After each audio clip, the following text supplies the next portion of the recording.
అందరికీ షాలోం వందనాలు.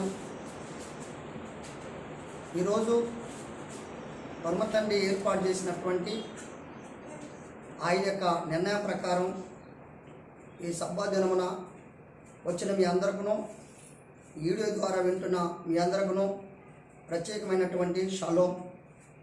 ప్రాముఖ్యం ఏంటంటే పరిశుద్ధ గ్రంథములో నానా విధాలుగా తెలియపరచబడుతున్నటువంటి మరి వాక్యములు మనకు అనేక రీతిలుగా దైవ సేవకులు తెలియపరుస్తూ ఉన్నారు. మనంగా కూడా విశ్వాసముగా నిత్యము బైబిల్ చదువుతున్నాం, కానీ ఏమై ఉన్నాం, ఎలా ఉన్నాం, మనం ఏమై ఉండాలా? ఫస్ట్ మనం వాక్యము ద్వారా తెలుసుకుంటూ ముందుకు కొనసాగుదాం. ఎందుకంటే పరమతండ్రి వాక్యం మనలో ఉంటే ఆ వాక్య ప్రకారం మనం జీవిస్తే సర్వ సమస్తమును ఆయన ఆధ్వర్యంలో మనని సమృద్ధిగా తృప్తిపరిచే దేవుడని మనందరం కూడా అంగీకరిస్తూ కొనసాగుదాం. మరొకసారి మీ అందరికీ ప్రేమపూర్వకంగా వందనాలు తెలియపరుస్తూ ఈ సమయాన్ని శ్రద్ధగా మీరందరూ వినాలని మీ అందరికీ ఇది హెచ్చరిక అనుకోండి, ప్రేమపూర్వకంగా చెబుతున్నాను అనుకోండి. బైబిల్కి వెళ్తాని మీకా గ్రంథము, ప్రవక్త అయినటువంటి మీకా గ్రంథము ఒక్కొక్కరు మంచి చదవండి, ప్రశాంతం చదువుతారు అనుకుంటా. అంటే మీకా గ్రంథము తీసాము, చదువు. మీకా గ్రంథము 7వ అధ్యాయము 2వ వచనం. భక్తుడు దేశంలో లేకపోయెను, జనులలో యథార్థపరుడు ఒక్కడును లేడు. అందరును ప్రాణహాని చేయుటకై పొంచి ఉండు వారే ప్రతి మనుషుడును కిరాతుడై తన సహోదరుని కొరకు వలను ఒగ్గును. పరమతండ్రి స్తోత్రం. ప్రార్థన చేద్దాం, చిన్న ప్రార్థన. మిక్కిలి ప్రేమ నమ్మకం కలిగిన వాడా నీకు వందనాలు. సృష్టికర్త నీ స్తోత్రము. ఇదిగో వాక్యమును బట్టి నాయన గ్రహింపు, ఆలోచన, వినయాన్ని అనుగ్రహింపచేయండి. ఈ యొక్క సమయమంతా నీ చేతికి అప్పగిస్తున్నాను. సమకూర్చి మేలు చేయమని ఆశిస్తూ వాక్యము నాయన సాతాను ఎత్తకపోకున్నట్లు మా యొక్క వినికిల్లో ఉండినట్లు కాపుదలగా ఉండి గ్రహింపు దయచేసి తృప్తిపరుస్తారని మెస్సీ నామమున మనం ప్రార్థించి అడుగుచున్నాము తండ్రి. ఆమేన్. మీ అందరికీ ప్రత్యేకమైనటువంటి వందనాలు. నేను చెబుతున్న మాటలని కాదు, కానీ ఇక్కడ ఎన్ని భాగాలుగా మనకు తెలియపరచబడుతున్న వాక్యాలు ఉన్నాయో గమనించాల్సినటువంటి అవసరత మనకు ఉంది. ఇక్కడ ఏముంటుందంటే భక్తుడు దేశంలో లేకపోయినా అన్నాడు, అంతే కదండి. భక్తుడు దేశంలో లేరాట. భక్తిగా ఉన్నటువంటి వారు దేశంలో లేరాట. ఈ భక్తిని చూద్దాం ఒకసారి. కీర్తనల గ్రంథము 12వ అధ్యాయము నువ్వే చదువుకొచ్చావు. కీర్తనల గ్రంథము కీర్తనల గ్రంథము 12వ అధ్యాయము 1వ వచనం. యావే నన్ను రక్షింపుము. భక్తి గల వారు లేకపోయిరి, విశ్వాసులు నరులలో లేకుండా గతించిపోయి. పరమతండ్రి స్తోత్రం. ఇక్కడ ఆగుదాయి, అంతేనమ్మా. ఇక్కడ ఏమంటాడు? కీర్తనకారుని ద్వారా తెలియపరచబడినటువంటి మాట మనం ఎంతవరకు మనం గమనించాల్సినటువంటి అవసరత మనకు ఉందో లేదో మరి బాగా గమనించాలి. ఇక్కడ అంటున్నటువంటి మాట ఏంటంటే యావే నన్ను రక్షింపుము, భక్తి గలవాడు లేకపోయిరి, విశ్వాసులు నరుల్లో నుండకుండా గతించిపోయారట. విశ్వాసంలో ఎవరున్నారట? విశ్వాసం అనబడినటువంటి వారు ఎవరును గతించిపోయారట, లేరట. అంటే గతించడం అంటే అర్థం ఏంటి అమ్మా? గతించుకోవడం అంటే ఏంటి? నిజంగా మనం బాగా గమనించాలి. రక్షించండి అంటున్నారు, నిజమే. రక్షించండి అంటున్నారు, నిజమే. కానీ నరుల్లో ఏ మాత్రంగా కూడా విశ్వాసులు లేరంట. దానికంటే ముందు ఏమండు? రక్షణ కోరుచున్నటువంటి వారు ఏ విధంగా ఉండాలంట? విశ్వాసము కలిగినటువంటి వారిగా ఉండాలి. తర్వాత రక్షణ వాక్యము కదా. వాక్యము రక్షిస్తుంది, వాక్యము బ్రతికిస్తుంది, వాక్యము నడిపిస్తుంది, వాక్యము నిన్ను స్వతంత్రులుగా చేస్తుంది, వాక్యము నిన్ను జీవింపజేస్తుంది, వాక్యము నిన్ను అనేక రీతిలుగా ఇలా వాక్యం మనల్ని ప్రోత్సహిస్తుంది. ఈ వాక్యం పట్ల మనం ఏం చేయబడి ఉండాలంట? విశ్వాసము గల వారమై ఉండాలా. విశ్వాసం అంటే నమ్మకం. ఆ వాక్యముకు మనం అనుసంధానంగా అంటే సమీపంగా ఉండేటువంటి నమ్మకస్తులుగా ఉండాలంట. అవునంటారా కాదంటారా? దేనికి? వాక్యానికి. ఇప్పుడు వాక్యం ఎవరు? నేను చెప్తున్నా. ఆది యందు వాక్యమును, వాక్యము ఎలోహిము యొద్దనును, వాక్యము దేవుడై ఉండెను అన్నాడు. వాక్యమే దేవుడు. చర్చికి వచ్చేటువంటి వారు ఇక్కడ ఏమంటే విశ్వాసులు అంటే ఎవరు? చర్చికి వచ్చేవారే కదా. చర్చికి వచ్చేటువంటి వారిలో విశ్వాసం అంటే కనిపెట్టి మనం వింటున్న దాని పట్ల నమ్మకం కలిగినటువంటిదే విశ్వాసం. అంతేనమ్మా? కనుక ఎంతమందికి ఇక్కడ విశ్వాసం గలవారైనట్టుగా ఉన్నారు? నాకు ఈ పని జరుగుతుంది, ఈ విధంగా నేను ప్రార్థన చేస్తే నాకు ఇలా ఇస్తాడు, లేదు నా తండ్రి వాక్యము ద్వారా నేను జీవిస్తే నా జీవితాన్ని బాగు చేస్తాడు అనే యొక్క నమ్మకం ఎంతవరకు ఎలా ఉంది మనకి? ఇవాళ ప్రతి వారిగా కూడా ఏ విధంగా ఉన్నారంటే అందరిగా కూడా విశ్వాసుల్లో నుండి గతించిపోయిన వారే కానీ నమ్మకస్తులు ఒక్కరు లేరండి. అవునంటారా కాదంటారా? నమ్మకస్తులు ఒక్కరు లేరు.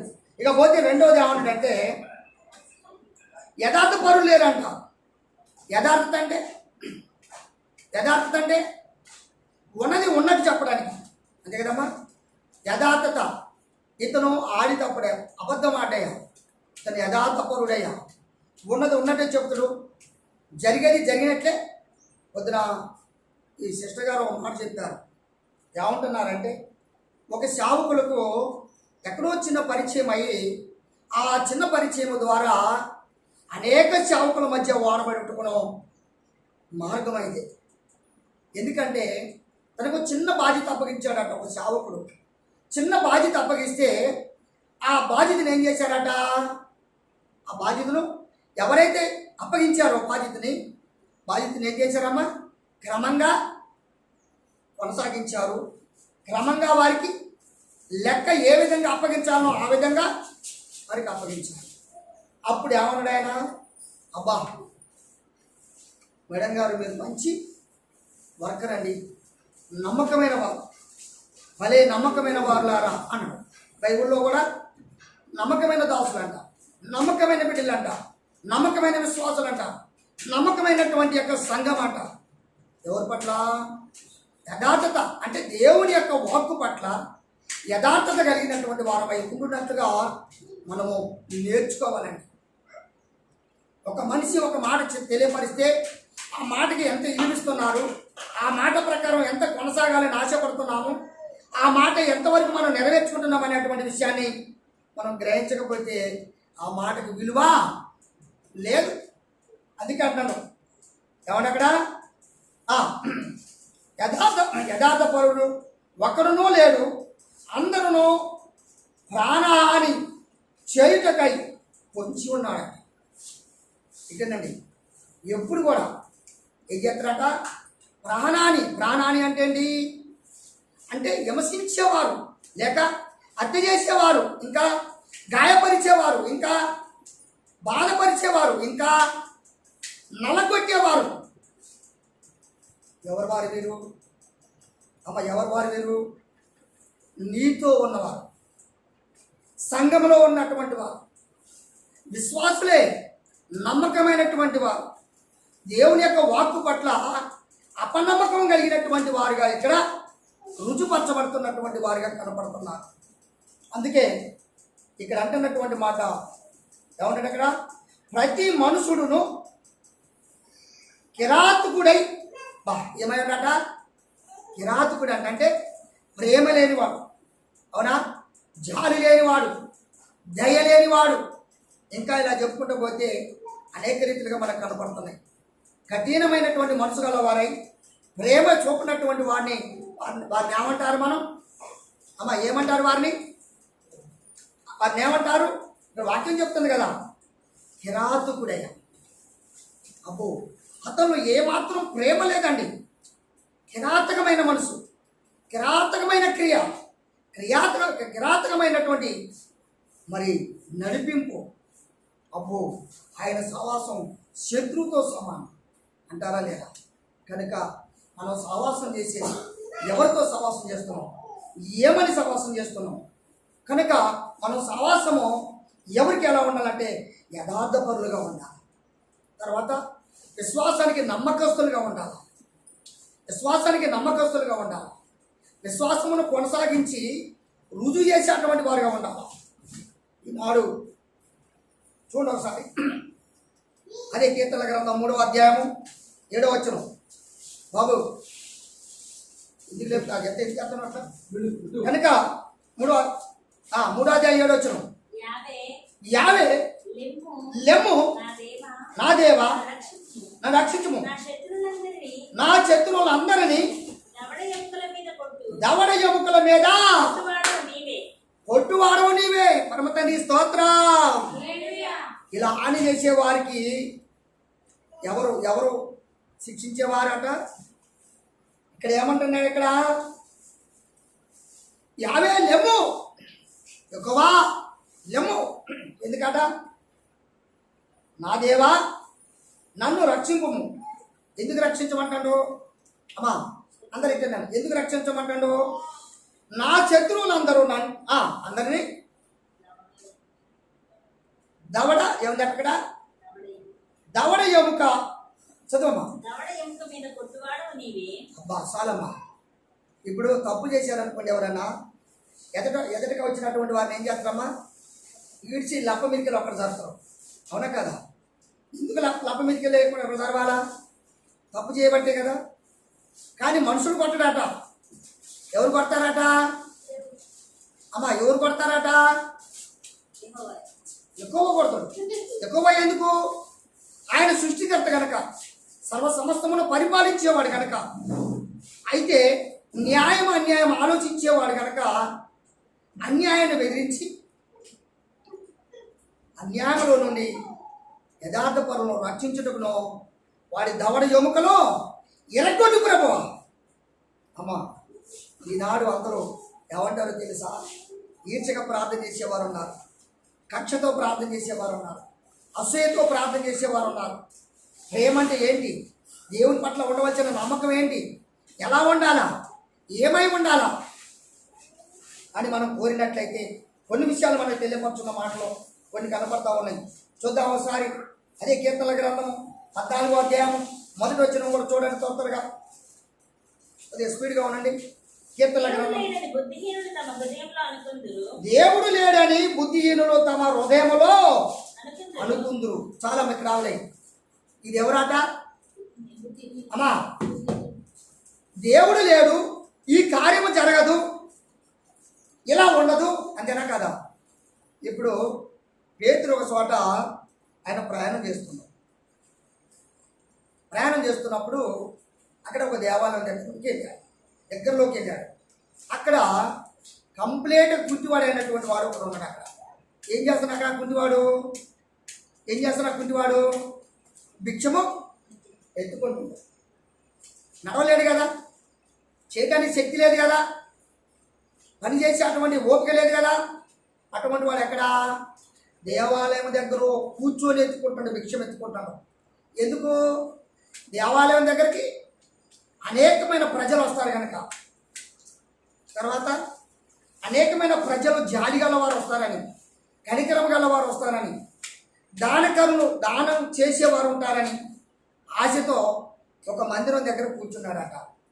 ప్రియ సహోదరి సహోదరులారా, మనం గమనించాల్సినటువంటి అవసరత ఏ దేవాలయం దగ్గరైనా కానీ ఎక్కడైనా చూడండి, భిక్ష వెతుకుంటున్నారంటే వారు ఇచ్చివారని కాదు, లేని వారని కాదు. మీ యొక్క మనసు ఎలాంటి యొక్క యథార్థత కలిగి ఉన్నారో దాన్ని పరిశీలించడం కోసం మాత్రమే పరమ తండ్రి అలాంటి లేమిని వారిని కలగచేశాడు కనుక దయతో అలా కాదు. అప్పుడు ఆ కుంటివాడైనటువంటి వాడు ఎదురు చూస్తూ ఉండంట. చూస్తున్నప్పుడు పేతురు, యోహాను, యాకోబు అలా వెళ్తున్నప్పుడు అతను చూసి ఆశపడ్డాట. వీరు నార వస్త్రములు ధరించుకుని, అంటే మంచి వస్త్రాలు ధరించుకొని వస్తున్నారు, వెళ్ళగల ధనం నాకు ఇవ్వగలరు అని చెప్పి ఆశపడ్డాట.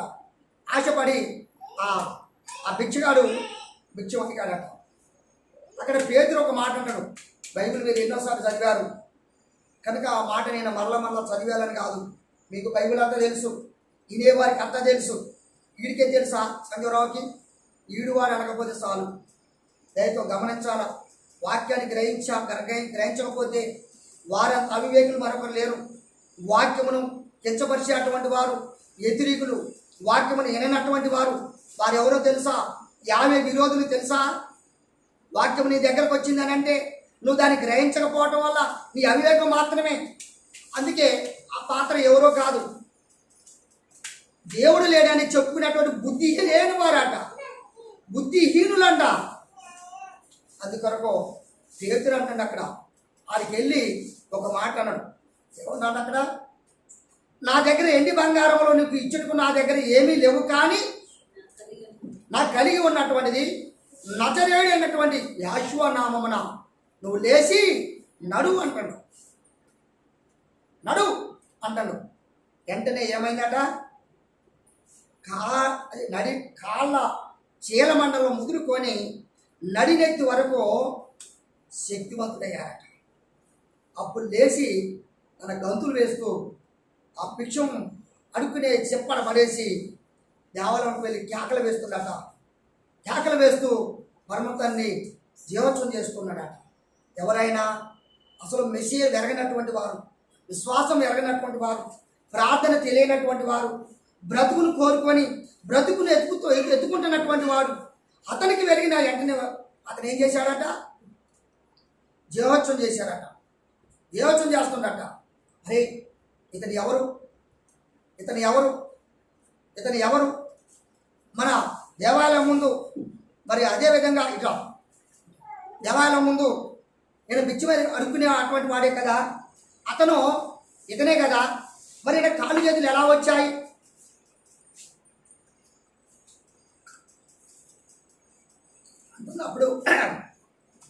అంటున్నప్పుడు నిన్ను బాగు చేసింది ఎవరు అన్నారు. మెస్సియా వారు ముందే చెప్పాడు. ఏమన్నామా?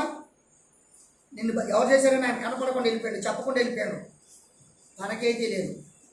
తను స్వస్థపరిచిన వాడు తనకే తెలియదు. ప్రియ సహోదరి సహోదరులారా, మీరు నిజంగా మెస్సియాకు శత్రువులా ప్రేమికులా నాకు తెలియదు. మీ విశ్వాసమును బట్టి, మీ తలంపులను బట్టి, మీ ఆలోచనలు బట్టి, మీ నడవడికను బట్టి, మీ వినయం బట్టి మీరు ఎచ్చబడేవారు మీరే, నేను కాదు. సాధారణంగా చెప్పుకుంటూ పోయేవాడినే తప్ప మిమ్మల్ని ఆ విధంగా నడిపించి మిమ్మల్ని సంతోషపరిచేవాడిని కాదు. ఇంటి మీద సంతోషపడతారు. అందుకే అక్కడ అన్నాడు చూడండి, దేవుడు లేడని బుద్ధిహీనులు తమ హృదయంలో ఆలోచించుకుందరు, వారు చెడిపోయిన వారు. వాక్యం చదవండి అక్కడ. వారు ఏమై ఉన్నారట? చెడిపోయిన వారంట. తర్వాత అసహాయ కార్యములు చేయువారు. అమ్మా అసహాయ కార్యములు చేయుదురు. ఇక్కడ బాగా గమనించండి, మేలు చేసేవాడు ఒక్కడూ లేడట, అసహాయ కార్యములు చేసేవారు మాత్రం అనేకులు ఉన్నారట. ఉన్నారా లేరా? ప్రియా సహోదరి సహోదరా, నువ్వు నిజంగా విశ్వాసం పట్ల పరమతానికి నువ్వు అసహాయుడిగా ఉన్నావా, లేక ఇష్టుడిగా ఉన్నావా, మేలు చేసేవాడిగా ఉన్నావా, కీడు చేసేవాడిగా ఉన్నావా? ఒకవేళ ఈ వాక్యం వింటున్నటువంటి వారు, ఈ వీడియో వింటున్నటువంటి వారు ఎవరికి కీడు చేయడానికి ఇష్టపడకూడి, మేలు చేయడానికి ఇష్టపడండి.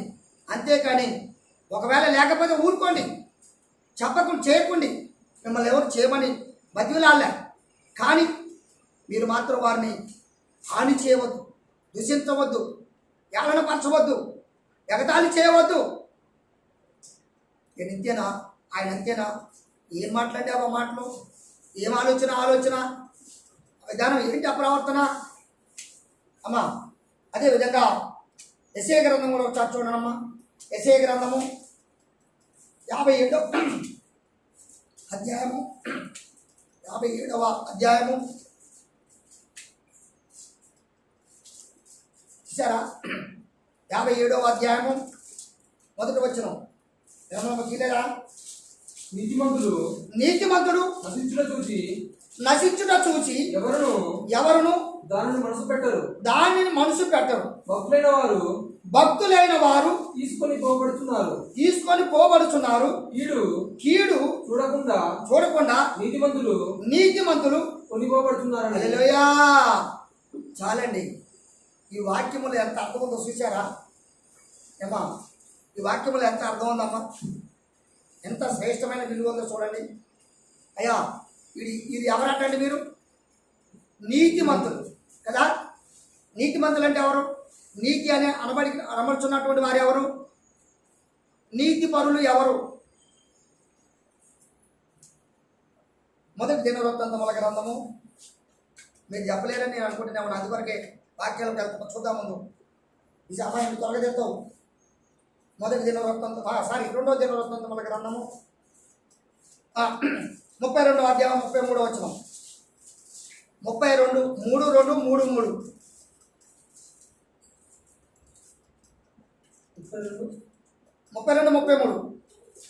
హిజ్కియా తన పితరులతో కూడా నిద్రించగా జనులు దావీదు సంతతి వారి శ్మశాన భూమి యందు కట్టబడిన పై స్థానమందు అతని బాధి పెట్టింది. అతడు మరణమందినప్పుడు యూదా వారందరినూ యెరూషలేము కాపురస్తులందరినూ అతనికి ఉత్తర క్రియలను క్రమముగా జరిగించిరి. ఏం చేశారట అమ్మా? ఏం చేశారట? ఉత్తర క్రియలు అంటే అమ్మ ఏ క్రియలు అంటే ఏంటి? చేసిన కార్యాలు. తర్వాత ఏం చేశారు? తెలియజేశారట. అవునా కదా? అందుకొరకు మరి మన కార్యాలు తెలియపరిచేవారు లేరా? అయ్యా, మన నీతిని మన మంచి కార్యం చేసామంటారు. అబ్బా మంచివాడరా, మంచి పనులు చేస్తారా, దేవునికి నమ్మకస్తులు. మరి చెప్పిన మాట చెప్పినట్టుగా విని చెప్పినట్టుగా చేస్తే ఏమంటారు వారిని? ఇతను నీతి పరులు. యాషోబు వారిని ఒక చోట అంటారు, ఇతనిలో ఏ పాపము నేను చూడలే. ఎవరంటున్నారో తెలుసా? రోమన్ గవర్నర్ అంటున్నారు అన్నమాట. రోమన్ గవర్నర్ అంటున్నారు. మరి లోకంలో పక్కింటి వారే మన వారవరు. పక్కింటి వారితోనే పరిచయస్తులుగా మనం ఉన్నాం. మన చర్చికి వచ్చే మన విశ్వాసంతోనే మనం సమాధానంగా ఉన్నాం. నీతిగా ఎంచబడేటువంటి వారుగా మనం ఉండులాగా మనం ఎంత గొప్పగా నడుచుకోవాలో అది గ్రహించాల్సిన అవసరత మనకి లేకపోలేదు. రోమీయులకు రాసిన పత్రిక 3వ అధ్యాయము. రోమీయులకు రాసిన పత్రిక 3వ అధ్యాయము. నిర్మల 10వ వచనం. 3వ అధ్యాయం 10వ వచనం. అమ్మా, ఇందును గూర్చి రాయబడింది ఏమనగా, అబ్బా నీతిమంతుడును లేడు, ఒక్కడును లేడు. తర్వాత ఏంటంటే గ్రహించేవాడంటే అర్థం ఏంటి? చెప్పితే వినేవారు లేరు. చెప్పిన మాట ఎందుకు చెప్తున్నాడని గ్రహించేవారు లేరు ఫస్ట్. తర్వాత దేవుని వెతుకువాడేవాడు లేడు. చూసారా? యాడుండు దేవుడు? అసలు దేవుని వెతుకువారు అసలు లేరట. కానీ ఏం చేస్తారో తెలుసా? లోకాన్ని వెతుకుతుంటారు. దేవుని ఎక్కరు, లోకాన్ని వెతుకుతారు. లోకాన్ని ఎలా వెతుకుతారు? అమ్మా, ఇప్పుడు ఒక వ్యక్తిని పరిచయం చేస్తుంది. ఆ వ్యక్తి ఎవరే అంటే 12 మందిలో ఒక వ్యక్తి. ఎవరు? యాషోబు వారికి శిశువులు ఎంతమంది? 12 మంది. అంతేనే కొన్నారా? యాషోబు వారికి శిశువులు ఎంతమంది? చాలా మంది కాదు. ఎంతమంది? గట్టిగా చెప్పమ్మా. 70 మంది శిశువులు అండి. ఎంతమంది మిగిలారు అమ్మా? 12 మంది మిగిలారు. 70 మంది శిశువులు ఎక్కడ ఉన్నారు? ఏమయ్యా కొత్త చెప్తున్నది మాకు? అంతేనామా? కొత్తగానేనా? మీరు చదవవసరం లేదు. మామూలు చెప్తా, చూసుకున్న తర్వాత రాసుకోండి. లూకాసు వార్త 10వ అధ్యాయంలో అన్నమాట. వదిలేయండి. కనుక ఆయన శిశువులు 70 మంది అంటారు. 70 మందిలో ఎంతమంది గతించిపోయారు? ఎంతమంది గతించిపోయారు? కాదు, 58 మంది గతించిపోయారు. 12 మంది మిగిలిన 12 మందిలో కూడా ఇంకొకడు క్రూరుడైనటువంటి వాడట. ఇక్కడ మనం చదువుకున్న వాక్యం ఏంటి? రోమపత్రికలో చదువుకున్నది 11వ వచనం. నీతిమంతుడు లేడు, ఒక్కడును లేడు. ఇది ఫస్ట్ మాట. నీతిమంతుడు లేడు, ఒక్కడును లేడు. గ్రహింపు లేని వారే ఉన్నారు. ఉన్నారా? గ్రహింపు లేని వారే ఉన్నారు. అవివేక హృదయం, మూర్ఖమైన ఆలోచన, మూర్ఖమైన మాటలు. తర్వాత అమ్మ దేవుని వెతుకువాడు ఎవడో లేడు. చూసారా? దేవుని ఎక్కడం అంటే ఏంటి? ఇప్పుడు అంతా నాకు చూడండి. దేవుడు అంటే ఎక్కడ ఉండి ఇప్పుడు అమ్మ దేవుడు ఎక్కడ ఉన్నాడు? ఇప్పుడే చదువుకున్నాం, చెప్పినాం కూడా. ఎస్, దేవుడు వాక్యం. ఇప్పుడు వాక్యం ఎక్కడ ఉంది? ఈ బైబిల్లో ఉంది కదా, అంతేనా అమ్మా? వాక్యం ఎక్కడ ఉందంటే శరీరధారై ఉన్నాడు. శరీరధారై ఉన్నాడు. ఆయన శరీరంగా ఉన్నప్పుడు మనం శరీరంతో ఉన్నామా లేవా? ఇప్పుడు వాక్యం ఏమై కనపడుతుంది? ఇప్పుడు శరీరమేనా? ఈ శరీరాన్ని ప్రేమించుకోకుండా లోకాన్ని ప్రేమిస్తే ఏమైంది? లోకాన్ని ప్రేమిస్తే ఏమైంది? ఇదే అవుతుంది. కనుక చదవకపోతే కిందికి అందరూ తోవ తప్పి ఏకముగా పనికి మాలిన వారైరి. ఇక్కడ ఆగుదండి. ఏమైపోయారట? పనికి మాలిన వారు కదమ్మా. అబ్బో అయ్యా, ఏమైపోయారట? పనికి మాలిన అంటే ఏంటి? అది దేని కాదు, తన యొక్క విశ్వాసములో పూర్తిగా పనికి రాని వాళ్ళు. కానీ చెప్పుకోవడానికి ఎలా ఉంటారట? పై వేషం వేసుకుంటారంట. బైబిల్ చెప్పి అలా మత్తయి సువార్త ఉంది అమ్మ, చదవకండి. చెప్పకపోతే చాలా రెఫరెన్స్ చదువుతారు. కానీ మనం ఎక్కడ ఉండాలా? ఇక్కడ ఉండాలా? నా స్టడీ అంతా మీకు చెప్తే మీరు అవాకవుతారు. ఇక్కడ ఉన్న వారందరూ చదువుకున్న వారే. మా పాస్టర్ తప్ప నిర్మలం కూడా చదువుకుంది, దాదాపు ఎంతో కొంత చదివింది. కానీ నిజంగా మీరు అవాకవుతారు. అదేవిధంగా ఇక్కడ రోమపత్రికలో చెప్పిన మాట 12 వచ్చిన కొడుతున్నాను. అందరూ తోవ తప్పిపోయారట, పనికి మాలిన వారు అయిపోయారట. తర్వాత ఇక్కడ బాగా గమనించాలి మనం. అమ్మా అయ్యా, ఎవరైనా ఏదన్నా ఎదురు వస్తే మేలు చేసేవారు ఎవరైనా ఉన్నారా? మరి బిచ్చగాడి దగ్గర ఎవరు ఏం చెప్తున్నారు? ఇష్టమైన వాడు ఏర్పడు, కష్టమైన వెళ్ళిపోతాడు. మేలు అంటే ఏంటి? భిక్షం ఏంటి? మేలా కాదు. పేతురు ఏం చేశాడు? ధర్మం డబ్బులు ఇవ్వలేదు, సొమ్ము ఇవ్వలేదు. ఏం చేశాడు? నేను కనుగొన్నా, యెహోవా మెస్సీయ వారి యొక్క రక్షణని కనుగొన్నాను కనుక అట్టి రక్షణ నీకు ఇస్తున్నా. నా తండ్రి అయినటువంటి యెహోవా మెస్సీయ నామమున లేచి నడో. అతను గంతులు వేయచ్చు పరిగెత్తుకొని దేవాలయంలో కేకలు వేస్తున్నాడు. మీరే ప్రియమైనటువంటి వారులారా, మీరు ఎక్కడ కేకలు వేస్తున్నారు? మీరు ఎక్కడున్నారు? ఏమై ఉన్నారు? ఇవాళ చూడండి, సెల్యులర్లో కనీసం 100 గ్రూపులు ఉంటాయి. కొంతమంది అంటుంటారు రక్షణ, నేను రక్షణ తీసుకున్నా. రక్షణ అంటే ఏంటో తెలియదు నాన్న, ఎవరి పేరు మనం ప్రస్తావించదు. రక్షణ అంటే ఏంటో తెలియదు. కానీ మీరు రక్షణ పొందామంటారు. రక్షణ పొందిన వారు ఇప్పుడు ఏ రక్షణ పొందాలి? ఇప్పుడు ఏ రక్షణ పొందాలా? వాక్యమైన రక్షణ పొందాలి. అవునా కదా? జయాలు ప్రార్థన చేస్తారు. తెలుసా మీకు? ప్రార్థన చేసేవారు దీర్ఘ ప్రార్థన చేస్తారు. అమ్మా సహోదరి ఆన్లైన్ ప్రేయర్ పెట్టినప్పుడు అమ్మా సహోదరి ప్రార్థన చేయరా అంటే ఇళ్ళందులో బయలుదేరి దరిదాపుగా కొండ పెళ్లి పోతుంది. గోదావరి దగ్గర కొండ పెళ్లి ఉంది కదా, కొండ పెళ్లి పోతుంది. కానీ సుట్టి తిరుగుకుంటుంది. తను అడిగేదేదో ముందు ఆమె తెలవదు. ఫస్ట్ ఆమె అడిగేదేదో ముందు ఆమె తెలవదు. అలా ఉంటారు. కానీ ఖచ్చితంగా గ్రహించేవారు కావాలా. తర్వాత ఎన్నో వచ్చిన లాగినా మనం 13 వచ్చిన కూడా చదువు. హల్లెలూయా. క్రౌదే వారు స్వరం విప్పితే వారి యొక్క గొంతుకు ఎలా ఉంటుందట? సమాధి. అయ్యా, ఏదైనా ఒక జీవి చనిపోయింది అనుకోండి, అక్కడ పడేస్తే ఎట్లా ఉంటుంది? కంపు కొట్టింది కదా. ఆ కంపు తనలో ఉందంట. సమాధి ఒక చోట ఉంటుంది. మధ్య స్వార్థలో ఒక చోట ఉంటుంది సమాధికి సున్నం కొట్టిన సమాధుల వల్లే మీరు ఉండకుడి అంటాడు. మన సమాధులమా? సమాధి అంటే ఏంటి? కట్టబడిన కదలేనటువంటి ఒక రూపం. మనం అలాంటి రూపాలమా? అలాంటి రూపాలమా మనం కాదు. బైబిల్లో ఒక మాట ఉంది. అదేవిధంగా ఏమంటాడంటే చూడండి ఒకసారి, కీర్తనల గ్రంథము 14వ అధ్యాయము మొదటి వచ్చిన మరొకసారి చదవండి. దేవుడు లేడని బుద్ధిహీనుడు తమ హృదయంలో అనుకుందురు. అరే అమ్మా అఖిల, దేవుడు లేడని ఎవరు అనుకుంటారట? ఏమయ్యా ఏదైనా నేను మా అమ్మాయిని పిలిచినాక మా అమ్మాయి బుద్ధి లేదా? ఈయనమంటే లేనట్టే కదా. అంటే మా అఖిలను పేరు పెట్టిందని కాదు అక్కడ అర్థం. అంతేనమ్మా?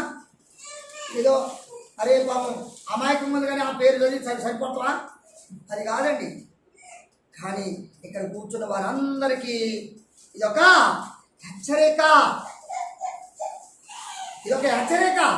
కనుక ఈ హెచ్చరికను గ్రహించేవారు కావాలి ఫస్ట్.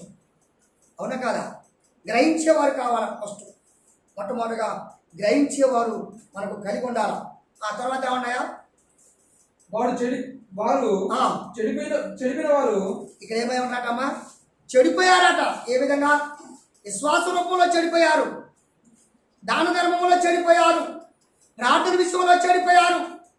ఇలా చెప్పుకుంటూ పోతే అనేక నాకు సమయం జరుగుతుంది. అలా చెడిపోయిన వారే ఉన్నారు తప్ప, చెడిపోయి కుళ్ళు పట్టిన హృదయమే తప్ప పరిమళం, సువాసన కొట్టాలంట. పరిమళం అంటే ఎక్కడుంది? ఎఫెసీలో ఉంది, చదవబాకండి. దేవుని పోలి తన ప్రియమైన పిల్లల వల్లే దేవుని పోలి ఉండాలన్నట. వాళ్ళలో నుండి ఏం కొట్టాలట? పరిమళం కొట్టాలట. ఏం పరిమళము? విశ్వాస పరిమళము, విశ్వాస సహితమైనటువంటి క్రియా పరిమళము, విశ్వాస నమ్మకం, విశ్వాసంలో ఉండవలసిన ప్రతి యావత్తు అలాంటి పరిమళం కొట్టాలన్నట. అందుకొరకు ప్రియమైనటువంటి వాళ్ళ మనం గమనించాల్సిన అవసరత మనకి ఎంతైనా లేకపోలేదు. కనుక మనము గ్రహించేది ఏమై గ్రహించాలి? ఎంతైంది? ఏమని గ్రహించాలి? దేవుడు మనని అక్కడ ఏమండు మన చదువురాను అదే మాట.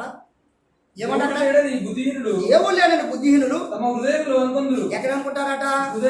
నాకు ఈ కార్యం జరగలేదు, దేవుడు ఏమండు? అమ్మ నేను కాదు లేదా, నువ్వు ఇప్పుడు వచ్చాను, ఇవాళ వచ్చినావు కాదు అమ్మా. ఒక్కొక్కరు 50 సంవత్సరాల విశ్వాసం ఉన్నారా? నువ్వు 50 రోజులు కాలే. కనుక నిజంగా మీరందరూ ధన్యులు, మీరందరూ గొప్పవారు, మీరందరూ నమ్మకమైన వారు. ఆ విధంగా ముందుకు వెళ్ళాల్సినటువంటి అవసరత మనకుంది. విశ్వాసము, వాక్యం నమ్ముకు, బైబిల్ పట్టుకుంటే ఈ బైబిల్లో స్థిరమైన మనసు కలిగి ఉండాలి. బైబిల్ పట్టుకుంటే స్థిరమైన ఆలోచన కలిగి ఉండాలి, స్థిరమైన జీవితం కలిగి ఉండాలి. నాకైతే నాయన నేను ఉద్యోగం రిజన్ పెట్టుకొని బయటకు వచ్చినప్పుడు నాకు తినడానికి తిండి లేదండి. మా పాస్టమ్మ ఎన్నో విధాలు నన్ను దూషించింది. 2 మిర్చికాయలను రెండో రోజు నాకు బస్తులో ఉన్నాడు. 2 మిర్చికాయలు పాపం వాళ్ళు ఎప్పటికి ఉన్నారు. కట్ చేసి అప్పుడు కట్ మిర్చి అనేవారు. కట్ చేసి మళ్ళీ నూనె వేసి ఏపుడు చేస్తే అయ్యా నేను ఇంటికి పోయి తింటాను. నేను తింటాను కదా, నాకు కొడుకున్నాను. హైదరాబాద్ లాస్ట్లో ఉన్నాను. నా పరిచర్య దేవుని పరిచర్య మామూలు చేయలేదండి. కఠినమైన స్థితిలో చేశాను నేను. నా తండ్రి అలా నమ్మకస్తుడిగా ఉన్నాను కనుకనే ఇవాళ నమ్మకంగా మీ మధ్యకి వచ్చాను. మీరు కూడా అలాంటి నమ్మకస్తులుగా ఉండి నమ్మకమైనటువంటి జీవితం కొనసాగినట్లయితే మనందరం కూడా ముందుకి మరి ఎంతో రెట్టింపు మనం రుజుపరచ చేయగలం. ఇంకొక రెండో మాట, మీకా ప్రవక్త అయినటువంటి మీకా రాసినటువంటి గ్రంథంలో 7వ అధ్యాయం 3వ వచనం ఒకసారి చదవండి. 3వ వచనం. అమ్మ నేను ఇక్కడ తెలుసు అమ్మా, ఇక్కడ నేను రెఫరెన్స్ రాసుకోలేదు, త్వరగా మీరు చదవండి దయచేసి. 2 చేతులతోనూ కీడు చెయ్యి పూనుకొందురు. అధిపతులు బహుమానము కోరుదురు. న్యాయాధిపతులు లంచము. చూడండి అయ్యా, ఇవాళ మొత్తం లంచగొండులే. ఎవరండి లంచగొండ్లు? అమ్మా, న్యాయాధిపతులు లంచగొండ్లు అంట. అబద్ధమాడే విశ్వాసులు ఉన్నారు, లేకపోతే అమ్మా అబద్ధాన్ని చెప్పేటువంటి సావుకులు లేరండి. అబద్ధాన్ని చెప్పగలిగినటువంటి సావుకులు ఎందరో లేకపోలేదు. గ్రహించాలి మనం. అందుకొరకే ఇదందరూ ఎలా ఉంటారా? లంచం కోసం చూస్తారంట. ఏం చూస్తారట? లంచం కావాలని చూస్తారట. మీకు తెలుసు అమ్మా, నువ్వు అతి తక్కువ సమయాలు కదా ఇక్కడికి వచ్చింది. నాకు ఎంతమంది ఉన్నారమ్మా ఇక్కడ? ఇప్పుడు కాదు, మొన్న స్టార్టింగ్లో వచ్చినప్పుడు కూడా ముగ్గురే కూర్చోదు కదమ్మా. మరి కనీసం నాకు ఈ స్థలం సరిపోలేదండి. నేను అలాంటి స్థితి అంతా గర్పించిపోయింది. నా పట్టణ కావాలా, నేను నచ్చబడి కావాలా? నాకు కావలసిన వారు, సంస్థ నడిపించేటువంటి నాయకులు, స్పాన్సర్లు ఎంతోమంది నాకు రమ్మన్నారు. ఏం చేశారో తెలుసా? మీకు 100 వీకండి 93 లక్షలు పట్టుకుని వచ్చారు. ఆ పక్కన 100 చెప్పి పంపించారు. కనుక ఏది ఏమైనా మనం నమ్మకస్తులుగా జీవించినప్పుడే చదువున్నాను అప్పుడు చదువు. న్యాయాధిపతులు లంచము పుచ్చుకుందురు, గొప్పవారు తమ మోసపుచ్చు కోరికలను తెలియజేయుదురు. ఇక్కడ ఆవుదాయి కోరికలు. అయ్యా ఏ కోరికలాట? మోసపుచ్చు కోరికలాట. స్త్రీలు లేకపోలేదు, పురుషులు లేకపోలేదు. మోసము, జీవితం అంతా మోసము, బ్రతికంతా మోసము. చదువున్నాను. వారిలో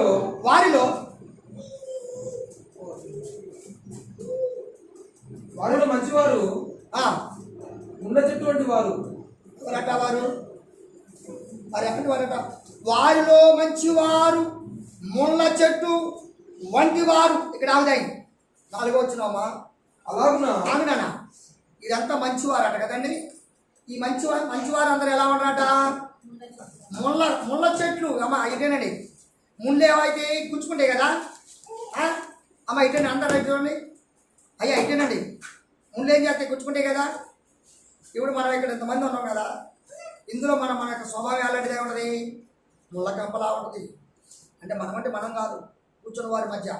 ముళ్ళ కంప అంటే ఏదో ఒక స్వభావం, ఏదో ఒక ఆలోచన, ఏదో ఒక స్థితిలో కూర్చునే ఉంటాం. సంజీవరావా వారికి అవన్నీ చాలా అనేక రకరకాలుగా ఇస్తున్నారు. వీళ్ళు ఏమైనా ఇచ్చారా? ఎందుకు దూషించడం? నేను బస్తులో ఉన్న ఇది చూసారా? నేను మందిరంకి ఈ కారుతున్నప్పుడు ఒక వ్యక్తిని అడిగా, వడ్డీ డబ్బులు అడిగా. నా దగ్గర లేవన్నారు. ఇక్కడ ఏడ్చుకుంటే కళ్ళు వాసిన ప్రార్థన చేశా. పర్వతాన్ని ఏర్పాటు చేసుకున్నాను. నమ్మకస్తులు ఎవరు కూడా అవమానం పన్నాడు. కనుక మోసగాళ్ళని ఏం చేస్తారట? ముళ్ళ కంచెలా కూర్చేవారిని ఏం చేస్తారట? ముళ్ళ కంచెలా అనేక రకాల ముళ్ళ తుప్పల్లాగా ఉన్నటువంటి వారిని ఏం చేస్తారట? పర్వతాన్ని ఇష్టమైతే మరొకసారి ముళ్ళ తుప్ప మరొకసారి అనేక భావం కూడా పూర్తిగా చదువున్నాం. పెట్టిన చదువుకుంటాం. వారిలో యథార్థవంతులు ముళ్ళ కంచె కంటేను ముళ్ళుగా అబ్బో, వీళ్ళు యథార్థ పరులేనాట. అయ్యా మనం ఫస్ట్ చదువుకున్నాం కదా, ఈ యథార్థ పరులు ఏం చేస్తారట? ముళ్ళు ఎలా గుచ్చుకుంటే అలా గుచ్చుతారట. ముళ్ళు ఎలా గాయపరుస్తే అలా గాయపరుస్తారంట. ఇన్ని విషయాలు తెలియపరిచే అటువంటి విధానమైన నీతి పరులు ఉన్నారు. వాళ్ళ మధ్య మనం ఎలా వస్తుందని చెప్పండి. అందుకొరకు అది వద్దు మనకి. అందుకొరకే బైబిల్లో ఒక మాట చదువుకొని ముగించుకుందాం. కీర్తన గ్రంథం 1వ అధ్యాయము 1వ వచనం నుంచి చదువుకొని ప్రార్థన చేసుకుందాం. దుష్టుల ఆలోచన చొప్పున. ఇక్కడ ఎవరట? ఎంతో మనం చదువుకుంటూ వచ్చాం. దుష్టుల ఆలోచన చొప్పున నడవక పాపుల మార్గమున నిలవక అపహాసకులు. వీరెవరండి? వేలను పరిచేవారు, అపహాసించేవారు, అపహాసకుల మధ్య అపహాసకులు కూర్చున్న చోట కూర్చునక యెహోవా ధర్మశాస్త్రమును ఇదండి మాట. యెహోవా ధర్మశాస్త్రమును ఆనందించుచు దివారాత్రులు దాన్ని ధ్యానించువారు ధన్యుడు. హల్లెలూయా. ఎవరండి ధన్యులు? లోక స్నేహితులా? లేక న్యాయాధిపతులా? యథార్థ పరులా? వారి స్వభావం ఏంటి కనబడదు కదా. యథార్థ పరులు ఎలాంటి వారు ఉన్నారు? న్యాయాధిపతులు ఎలా ఉన్నారు? నీతిమంతులుగా ఉన్నవారు నీతిమంతులు ఎలా ఉన్నారు? వీరందరికంటే ఒకే ఒక ఆయన మనకి న్యాయమైన వాడు ఒకే ఒకడు. ఆయనే ఎక్కువ, ఆయనే సృష్టికర్త ఎలోహిం. కనుక నమ్మకమైన వారిగా ఉంటూ నమ్మకమైన వారిగా మనం నడుచుకునొచ్చు ఆయన రాజ్యానికి చేరుటే మన గొప్పతనం. పరమ తండ్రి మాటలు దీవించి ఆశీర్వదించబడును గాక.